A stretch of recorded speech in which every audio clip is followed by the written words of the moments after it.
Assalamualaikum warahmatullahi wabarakatuh. Selamat pagi semuanya.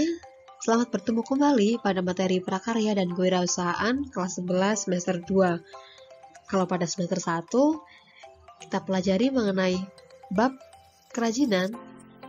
Namun pada semester 2 ini kita akan pelajari pada bab pengolahan, yaitu makanan internasional.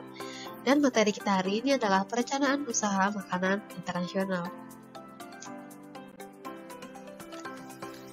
Selama hidupnya, manusia selalu berusaha untuk memenuhi kebutuhan pokoknya, yaitu sandang, pangan, dan papan.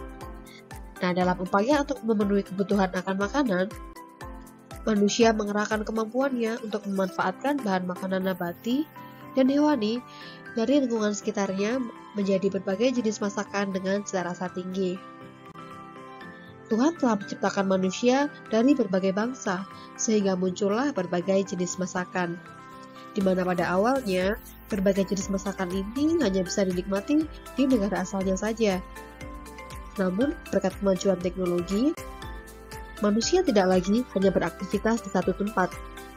Seringkali mereka harus melakukan aktivitas di luar daerah asalnya, sehingga timbullah interaksi antar daerah, bahkan antar negara. Demikian juga dengan makanan khas dari suatu negara. Para pelaku perjalanan seringkali membawa masakan khas asal daerahnya ke tempat yang baru, sehingga saat ini kita bisa menikmati berbagai jenis makanan dan masakan yang berasal dari negara lain di lingkungan sekitar kita. Sehingga muncullah makanan khas internasional. Apa itu makanan khas internasional? Yaitu makanan yang biasa dikonsumsi di suatu negara, yang biasanya mencerminkan karakter masyarakatnya. Banyaknya turis-turis yang datang dari mancanegara ke Indonesia.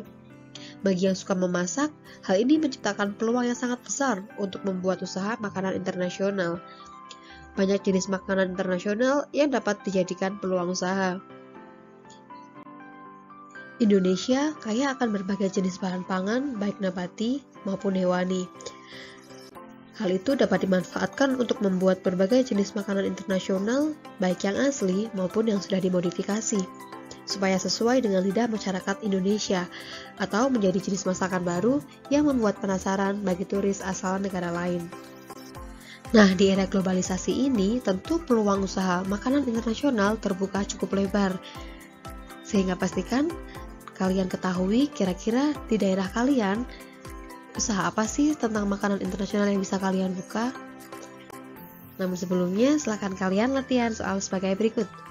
Amati gambar berikut, kemudian carilah info dengan studi pustaka tentang nama makanan dan asal negara makanan internasional yang ada pada gambar. Ada 4 gambar, 1, 2, 3, dan 4. Coba kalian tebak, kira-kira apa sih nama makanan tersebut? Dan dari mana asal negara makanan tersebut? Kemudian kalian kerjakan dalam tabel berikut, nama makanan dan asal negara. Cukup mudah bukan untuk pertemuan kita pada hari ini? Nah, silakan kalian cari info sebanyak-banyaknya sebagai modal kalian untuk mempelajari tentang makanan internasional.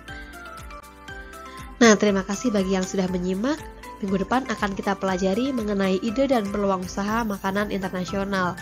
Saya akhiri, wassalamualaikum warahmatullahi wabarakatuh. See you next week.